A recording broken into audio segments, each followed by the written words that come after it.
हर समय उदास रहने वाले लोग जरूर सुने। एक बार की बात है, एक छोटे से यूरोपीय देश में एक लड़का रहता था जिसका नाम जॉन था। जॉन एक अमीर परिवार से था, परंतु उसके जीवन में हमेशा उदासी छाई रहती थी। उसके पास सब कुछ था, अच्छा घर, महंगी गाड़ियां और बहुत सारा पैसा, परंतु उसे खुशी नहीं मिलती थी। जॉन ने कई डॉक्टरों और मनोवैज्ञानिकों से परामर्श लिया, परंतु कोई भी उसकी उदासी का इलाज नहीं कर पाया। एक दिन जॉन के एक दोस्त ने उसे एक बुद्धिस्ट मठ जाने की सलाह दी, जहां एक प्रसिद्ध बौद्ध भिक्षु रहते थे। जॉन ने सोचा कि क्यों न इसे भी आजमा कर देखा जाए। जॉन ने अपने बैग पैक किए और भारत के एक छोटे से गांव में स्थित मठ की यात्रा पर निकल पड़ा।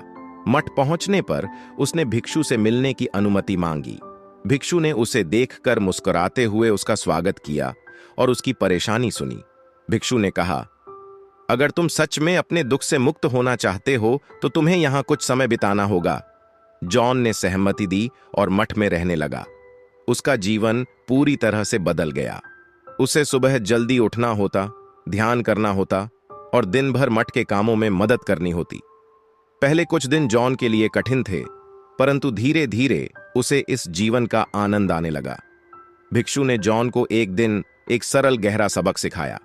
उन्होंने उसे एक छोटे कटोरे में पानी दिया और कहा, इस पानी को तब तक देखो जब तक कि यह बिल्कुल स्थिर न हो जाए। जॉन ने ध्यान से पानी को देखा और कुछ ही मिनटों में पानी स्थिर हो गया। भिक्षु ने कहा, जैसे यह पानी स्थिर हो गया है, वैसे ही तुम्हारे मन को भी स्थिर करना होगा। जब तक तुम्हारे मन में विचारों का हाहाकार रहेगा, तब तक तुम शांति और खुशी नहीं पा सकोगे। जॉन ने इस बात को अपने जीवन में उतारा और ध्यान के माध्यम से अपने मन को स्थिर करना सीखा। उसने महसूस किया कि असली खुशी बाहरी चीजों में नहीं, बल्कि हमारे अंदर होती है। मठ में बिताए समय ने उसे सिखाया कि जीवन में साधारण चीजों का भी कितना महत्व है। कुछ महीनों बाद जब जॉन वापस अपने देश लौटा, तो वह एक बदला हुआ इंसान था।